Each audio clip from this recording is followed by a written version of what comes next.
வணக்கம். இது உங்கள் Sampath current affairs YouTube channel. இன்றைக்கி நம்ம ஜனவரி மாதம் கரண்ட் அஃபேர்ஸ் ஃபுல்லாக ரிவைஸ் பண்ணி பார்க்க போகிறோம். ஸோ ஜனவரி 2025க்கான கரண்ட் அஃபேர்ஸ் சரிங்களா. அடுத்தது பிப்ரவரியும் பார்க்க போகிறோம் பேரலாக. அதே மாதிரி லாஸ்ட் இயர் ஃபுல்லாகவே ஜனவரிலேருந்து டிசம்பர் வரைக்கும் அது தனியாக ஒவ்வொரு மாதத்துக்கான கரண்ட் அஃபேர்ஸ் ரிவிஷன் பண்ண போகிறோம். இது எல்லாமே எப்படி இருக்குன்னா, இப்போ நம்ம டிஎன்பிஎஸ்சி சிலபஸில் கொடுத்துருக்காங்கல்ல, ஸோ அந்த சிலபஸில் என்னென்ன முக்கியம், அதே மாதிரி ப்ரீவியஸ் இயர் கொஸ்டினில் எந்த மாதிரியான கரண்ட் அஃபேர்ஸ்லாம் நமக்கு கேட்டாங்க அதையும் சொல்லிட்டு நம்ம பார்க்க போகிறோம் சரிங்களா.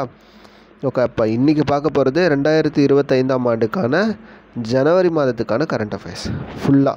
அப்போது ஒரு வீடியோவில் ஒரு 2-3 டாபிக் எடுத்து எக்ஸாம் பேஸ் பண்ணதில் ரொம்ப முக்கியமாக பார்க்குறோம். ஸோ அன்றைக்கி அந்த வகையில் இன்றைக்கி நம்ம பார்க்க போகிறது விளையாட்டுத்துறையினுடைய விருதுகள். அதாவது இந்திய அரசு மத்திய அரசினுடைய இளைஞர் மற்றும்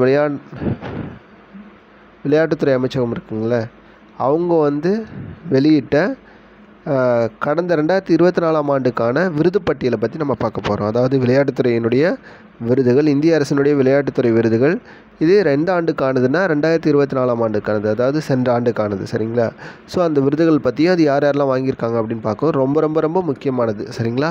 ஸோ ஓகே, பார்க்கலாம். ஃபஸ்ட்டு இதை யார் கொடுக்க போகிறாங்க அப்படின்னா, குடியரசுத் தலைவர் மாளிகையில்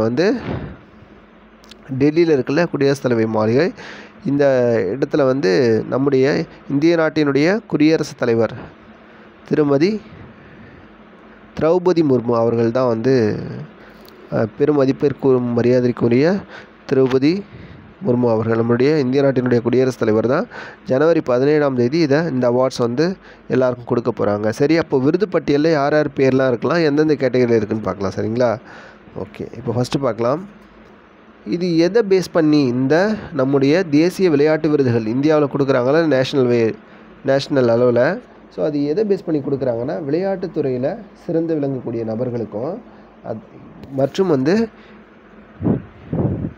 இந்தியாவை உலக அளவில் அக்ராஸ் த வேர்ல்டில் இந்தியாவினுடைய புகழை கொண்டு போய் சேர்த்தவங்களுக்கும், அதாவது விளையாட்டுத்துறை மூலமாக இந்தியாவினுடைய புகழை உலக அளவில் எடுத்து சென்றவங்களுக்கும், அப்புறம் விளையாட்டுத்துறையில் சிறப்பாக பங்களிப்பு செய்தவர்களுக்கு இந்த விருதுகளை கொடுக்குறாங்க.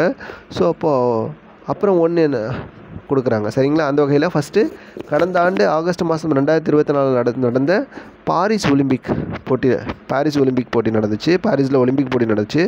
அதில் ஒலிம்பிக் அண்ட் பாராலிம்பிக் கேம்ஸ் நடந்துச்சு. ஸோ அதில் இந்தியாவின் சார்பாக கலந்து கொண்டு பதக்கம் வென்றவர்களுக்கு இந்த பட்டியலில் விருதுகள் சொல்லியிருக்காங்க சரிங்களா. ஸோ அப்போ யாரெல்லாம் பார்க்கலாம். டி குகேஷ் ஃபஸ்ட்டு இவர் டி குகேஷ்க்கு தியான்சந்த் கேல் ரத்னா விருது அனௌன்ஸ் பண்ணியிருக்காங்க. இவர் என்ன அப்படின்னு கேட்டிங்கன்னா, இவர் ஒரு செஸ் பிளேயர் சரிங்களா. இந்திய நாட்டை சேர்ந்த ஒரு செஸ் பிளேயர். இவர் இந்தியாவுடைய கிராண்ட்ஸ்லாம் பட்டத்தை வாங்கியிருக்காரு. இப்போது மிக இளம் வயது உலக செஸ் சாம்பியன் அப்படின்ற பட்டத்தை ஜெயிச்சிருக்காரு. இது எப்போ ஜெயிச்சார் அப்படின்னா, கடந்த 2024 ஆகஸ்ட் மாதம் சிங்கப்பூரில் நடந்த உலக செஸ் சாம்பியன்ஷிப் போட்டி நடக்கிறப்போ சீனாவினுடைய டிங் லிரன் அப்படின்றவரை எதிர்த்து போட்டியிடும்போது அவரை பீட் பண்ணி ஜெயிச்சிருப்பார் சரிங்களா. ஓகே, ஸோ அதனால தான் இவர் இந்தியாவினுடைய இந்த உலக செஸ் சாம்பியன்ஷிப் வரலாற்றுலேயே மிக இளவயது உலக செஸ் சாம்பியனாக இவர் இருக்கிறார் டி குகேஷ். இவருக்கு 2024ஆம் ஆண்டுக்கான தியான்சந்த் கேல் ரத்னா விருது நம்ம இளைஞர் மற்றும் விளையாட்டு நலன் அமைச்சகம் வெளியிட்டிருக்காங்க சரிங்களா. ஓகே, அதான் இப்போ இங்கே சொன்னோன்னா இந்தியன் கிராண்ட் மாஸ்டர், இப்போ உலக செஸ் சாம்பியன் இவர் தான் சரிங்களா. ஓகே, அடுத்தது பாருங்கள். அதாவது இந்த தியான்சந்த் கேல் ரத்னா அவார்டு மொத்தம் 4 பேருக்கு கொடுத்துருக்காங்க. விளையாட்டுத்துறையினுடைய மிகவும் உயரிய விருது என்ன அப்படின்னு கேட்டிங்கன்னா, இந்த தியான்சந்த் கேல் ரத்னா அவார்டு தான் சரிங்களா. இதை மொத்தம் இந்த வருடம் 4 பேருக்கு கொடுத்துருக்காங்க சரிங்களா. ஸோ அப்போ மனு பாக்கர் உங்களுக்கு தெரியும், துப்பாக்கி சுடுதலில் நம்ம இந்திய நாட்டின் சார்பாக ஒலிம்பிக்கில் கலந்து கொண்டவங்க. தனிநபர் பிரிவிலையும் கலப்பு இரட்டையர் பிரிவிலையும் கடந்த ஆண்டு நடைபெற்ற, அதாவது 2024 நடைபெற்ற பாரிஸில் நடைபெற்ற ஒலிம்பிக் போட்டியில் கலந்து கொண்டு 2 வெண்கல பதக்கம் மகளிர் தனிநபர் பிரிவில் 1, 2 வந்து கலப்பு இரட்டையர் பிரிவில் வந்து துப்பாக்கிச் சுடுதலில் கலந்துக்கிட்டு ஜெயிச்சிருக்காங்க. சரிங்களா, வெண்கலம் ஜெயிச்சிருக்காங்க. ஸோ அந்த வகையில் இப்போ இவங்க இந்த வெண்கலம் ஜெயிச்சதன் மூலயமா துப்பாக்கி சுடுதலில் வெண்கலப் பதக்கம் வென்ற ஒரு பதக்கம் வென்ற முதல் இந்திய நாட்டினுடைய வீராங்கனையாக மனு பாக்கர் இருக்காங்க.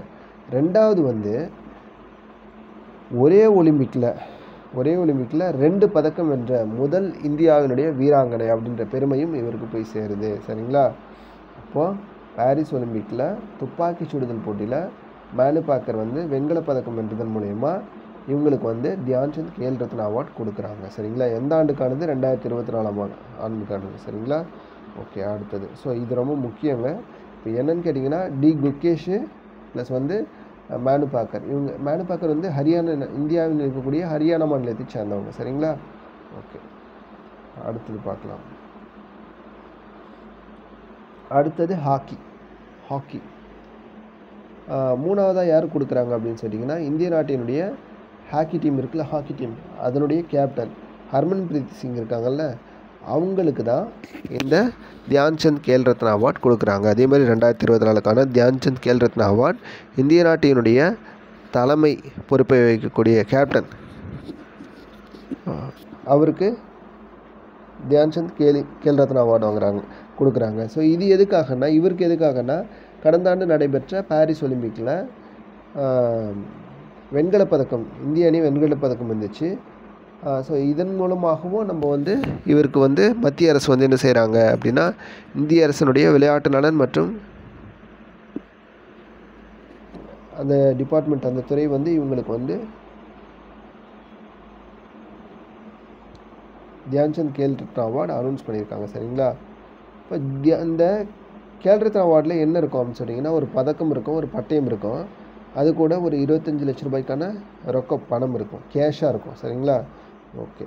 அதே மாதிரி இப்போ நம்ம ஹாக்கி டீம் இந்திய அணியினுடைய ஹாக்கி டீம் வந்து தொடர்ந்து 2 முறையாக ஒலிம்பிக் கேம்ஸில், அதாவது இப்போ பாரிஸ் ஒலிம்பிக்லேயும் இதுக்கு முன்னாடி நடைபெற்ற டோக்கியோ ஒலிம்பிக்ஸ் நடைபெற்றதா, டோக்கியோவில் நடைபெற்றதா, அதுலேயும் இதுலேயும் தொடர்ந்து 2 முறை இவங்க வந்து பதக்கம் ஜெயிச்சிருப்பாங்க. நம்ம இந்திய ஹாக்கி அணி வந்து பதக்கம் வென்றிருப்பாங்க. அது யாரோட தலைமையிலன்னா ஹர்மன்பிரீத் சிங், இந்தியாவினுடைய ஹாக்கி டீம் கேப்டன் வந்து ஹர்மன்பிரீத் சிங் அவரோட தலைமையில் தான் தொடர்ந்து 2 முறை இந்தியா ஒலிம்பிக்கில் வெண்கல பதக்கம் ஜெயிச்சிருக்கோம். ஸோ அதனால் அவருக்கு வந்து தியான்சந்த் கேல் ரத்னா அவார்ட் கொடுக்குறாங்க. சரிங்களா, அடுத்தது பாருங்களா, பாரா ஒலிம்பிக். பாரிஸில் ஃபஸ்ட்டு ஒலிம்பிக் நடக்கும், அடுத்தது வந்து பாராலிம்பிக் நடக்கும். பாராலிம்பிக்னால் இந்த ஃபிசிக்கலி சேலஞ்சர் இருப்பாங்கள்ல அவங்கெல்லாம் கலந்துக்கிட்டு விளையாடுற கேம் அதெல்லாம். சரிங்களா, ஓகே. அப்போ பாரிஸில் கடந்த 2024 நடைபெற்ற பாராலிம்பிக் கேம்ஸில் ஆடவர் உயரம் தாண்டுதல் ஹை ஜம்பில் கோல்டு மெடல் வாங்கியிருப்பார். யார் அப்படின்னு கேட்டிங்கன்னா தமிழ்நாட்டை சேர்ந்த பிரவீன்குமார். இது ரொம்ப ரொம்ப ரொம்ப முக்கியமான கொஸ்டினுங்க. ஏன்னா எப்போவுமே நம்ம டிஎன்பிஎஸ்சியில் வந்து தமிழ்நாட்டிலேருந்து யாராச்சும் போய் ஒரு நேஷ்னல் லெவலில் ஒன்று ஜெயிச்சுட்டு வராங்க அப்படின்னா அவங்கள தான் நம்ம ஃபோக்கஸ் பண்ணுவாங்க. ஸோ அப்போது இவர் எந்த கேட்டகரின்னு பார்த்துங்க, பாராலிம்பிக்கில் 2024 ஆகஸ்ட் மாதம் நடந்த பாராலிம்பிக் கேம்ஸில் பாரிஸில் நடந்தக்கூடிய பாராலிம்பிக் கேம்ஸில் ஆடவர் உயரம் தாண்டுதல் ஹை ஜம்பில் கோல்டு வின் பண்ணியிருப்பார். சரிங்களா, ஸோ அப்போ இவருக்கு இதன் மூலயமா இவருக்கு தியான்சந்த் கேல் ரத்னா அவார்டு கொடுக்குறாங்க. ஓகே, அடுத்தது ஸோ அப்போ 4 பேருக்கு மொத்தம் இந்தியாவை சேர்ந்த 4 பேருக்கு. அது யார் யாருன்னு கேட்டிங்கன்னா ஃபஸ்ட்டு டி குகேஷ், 2வது வந்து ஹர்மன்பிரீத் சிங், 3வது வந்து பிரவீன்குமார், அப்புறம் இன்னொரு யாருங்க சொன்னேன் மனு பாக்கர். அப்போ 4 பேர் மொத்தம். டி குகேஷ், அப்புறம் மனு பாக்கர் துப்பாக்கி சுடுதல், அடுத்தது வந்து ஹர்மன்பிரீத் சிங் இந்திய ஹாக்கி அணியினுடைய கேப்டன், அடுத்தது வந்து பாராலிம்பிக் பிரவீன்குமார், இவர் வந்து ஒரு ஹை ஜம்ப் உயரம் தாண்டுதலில் கலந்துக்கிட்டு கோல்டு மெடல் ஜெயிச்சிருப்பார். அப்போ இவருக்கும் தியான்சந்த் கேல் ரத்னா அவார்டு கொடுக்குறாங்க. இந்த தியான்சந்த் கேல் ரத்னா அவார்டு வந்து நம்ம விளையாட்டுத்துறையினுடைய மிகவும் உயர்ந்த விருதாக இருக்குது. சரிங்களா, அதே மாதிரி துரோணாச்சாரியா விருது 2 பேர் கொடுக்குறாங்க. துரோணாச்சாரியார் அப்படின்னாவே ஒரு டீச்சர் அர்த்தம். அப்போ விளையாட்டுத்துறையில் சிறந்த பயிற்சியாளர்களுக்கான விருது தான் இந்த துரோணாச்சாரியார் விருது. இவங்க வந்து ஒரு சிறந்த வீரர் மற்றும் வீராங்கனைகளை உருவாக்கியதற்காக இவங்களுக்கு கொடுக்குறாங்க. ஸோ அந்த வகையில் இந்த ஆண்டுக்கு 2 பேர் கொடுத்துருக்காங்க. சரிங்களா, அதே மாதிரி அர்ஜுனா வாழ்நாள் சாதனையாளர் விருது, அர்ஜுனா அவார்ட்ஸ் ஆஃப்டர் ரிட்டைர்மெண்ட்டுக்கு அப்புறமும் இவங்க வந்து தன்னுடைய விளையாட்டுத்துறைக்காக பங்களிப்பு செஞ்சுட்டு வருவாங்க. ஸோ அதுக்காக இவங்களுக்கு வந்து அர்ஜுனா வாழ்நாள் சாதனையாளர் விருது கொடுக்குறாங்க. இந்த விருது வந்து இந்த 2024ஆம் ஆண்டுக்கு 2 பேருக்கு கொடுத்துருக்காங்க. சரியா, அதாவது ஓய்வு பெற்ற பிறகும் பங்களிப்பு செய்வதற்காக. ஓகே, அதுக்கு அடுத்தது பாருங்களேன். அப்போ 20 ஆண்டுகளுக்கு மேலாக பயிற்சியாளராக இருக்கக்கூடிய 2 பேருக்கு வந்து துரோணாச்சாரியா வாழ்நாள் சாதனையாளர் விருது கொடுத்துருக்காங்க. சார் அவங்க யார் யாரெல்லாம் பார்க்கலாம். எஸ் முரளிதரன் பேட்மிண்டனில் கோச்சாக இருக்கிற எஸ் முரளிதரன் அவர்களுக்கும், அர்மண்டோ அக்னௌலோ கொலக்கோ இவங்க வந்து ஃபுட்பால் கோச்சு, இவங்க 2 பேருக்கும் வந்து துரோணாச்சாரியா வாழ்நாள் சாதனையாளர் விருது கொடுக்குறாங்க. 20 ஆண்டுகளுக்கு மேலாக பயிற்சியாளர்களாக ஈடுபட்டதனால் இவங்களுக்கு வந்து துரோணாச்சாரியா வாழ்நாள் சாதனையாளர் விருது கொடுக்குறாங்க. சரிங்களா, இப்போ இங்கே லாஸ்ட் என்ன பார்த்தோம், அர்ஜுனா வாழ்நாள் சாதனையாளர் விருது பார்த்தோம். அதுமாரி துரோணாச்சாரியா அதாவது டீச் பண்ணுறவங்களுக்கும் அவங்க அந்த அவார்டை கொடுக்குறாங்க. சரிங்களா, ஓகே. அதுக்கு அடுத்தது பாருங்களேன். அதுக்கு அடுத்தது என்னென்னா, விளையாட்டுத்துறையில் ஊக்குவிப்பு மற்றும் வளர்ச்சி பணிகளில் ஈடுபடும் நிறுவனங்கள் விளையாட்டுத்துறையை வந்து மேம்பாடு அடைய செய்யணும். அதே மாதிரி வந்து அதனுடைய வளர்ச்சி பணியில் எந்தெந்த விளையாட்டுத்துறையினுடைய வளர்ச்சி பணியில் பங்கு பெற்ற ஒவ்வொரு நிறுவனத்துக்கும் ஒரு அவார்டு கொடுக்குறாங்க. அந்த அவார்டு என்னென்னா ராஷ்ட்ரிய கேல் புரோத்சாகன் புரஸ்கார். இது வந்து இந்த நிறுவனம் பெஸ்ட்டாக விளையாட்டுத்துறையில் ஒரு குறிப்பிட்ட பங்களிப்பை செய்த ஒரு சில நிறுவனங்களுக்கு இந்த அவார்டு கொடுக்குறாங்க. ஸோ அந்த வகையில் இன்றைக்கி இந்திய உடற்கல்வியியல் அறக்கட்டளைக்கு தான் இந்த ராஷ்ட்ரிய கேல் புரோத்சாகன் புரஸ்கார் அவார்டு வந்து போகுது. சரிங்களா, ஓகே. அடுத்தது மௌலானா அபுல் கலாம் ஆசாத் கோப்பை. இது யாருக்கு கொடுக்குறாங்கன்னா பிட்வீன் யூனிவர்சிட்டிக்காக கொடுப்பாங்க. அதாவது விளையாட்டுத்துறையில் நடந்த போட்டிகளில் அவங்க ரொம்ப பெஸ்ட்டாக விளையாடி முடித்தவங்களுக்கு. ஸோ அப்போ மௌலானா அபுல் கலாம் ஆசாத் கோப்பையை வந்து கொடுக்குறாங்க. ஸோ அப்போ அந்த பதக்கப்பட்டியலில் யார் 2024ஆம் ஆண்டுக்கான மௌலானா அபுல் கலாம் ஆசாத் கோப்பை பதக்கப்பட்டியலுக்கான அந்த லிஸ்ட்டில் யார் யாரெல்லாம் வராங்கன்னு பார்க்கலாம். ஃபஸ்ட்டு வந்து சண்டிகர் யூனிவர்சிட்டி வருது. சரிங்களா, அடுத்து வந்து லவ்லி தொழில்முறை பல்கலைக்கழகம் பஞ்சாப், அடுத்தது குருநானக் தேவ் பல்கலைக்கழகம் அமிர்தசரஸ். இந்த மூணு யூனிவர்சிட்டிஸ் தான் மௌலானா அபுல் கலாம் ஆசாத் கோப்பை 2024க்கு வாங்குகிறாங்க. ஓகேங்களா, ஓகே. அதுக்கு அடுத்தது பாருங்கள். அதுக்கு அடுத்தது என்னென்னா துரோணாச்சாரிய விருது. இந்த துரோணாச்சாரிய விருதில் எனக்கு கொஞ்சம் டவுட் இருக்குங்க.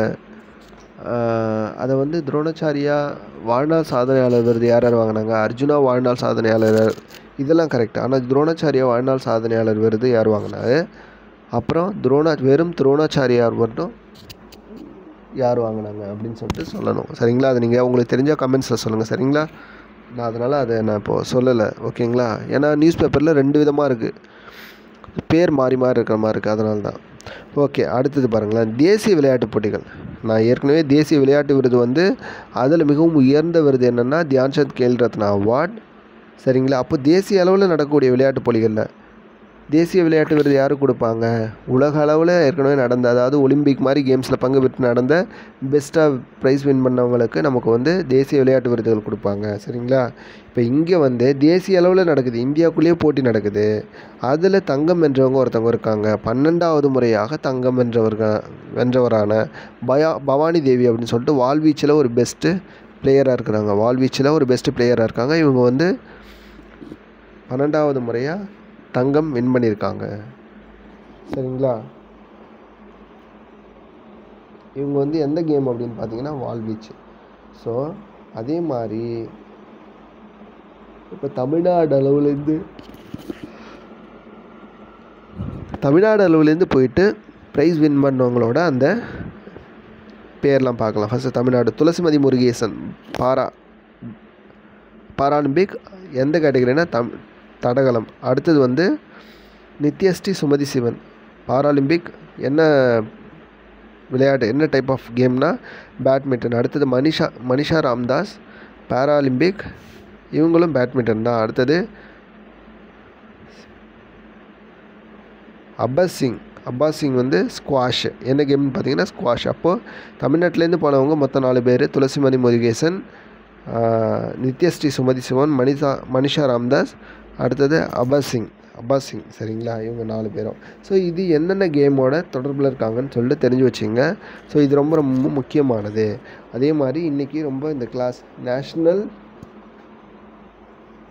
ஸ்போர்ட்ஸ் அவார்ட்ஸ் 2024 ஆண்டுக்கான தேசிய விளையாட்டு விருதுகளை வந்து மத்திய அரசு அறிவிச்சிருக்காங்க. ஸோ அதில்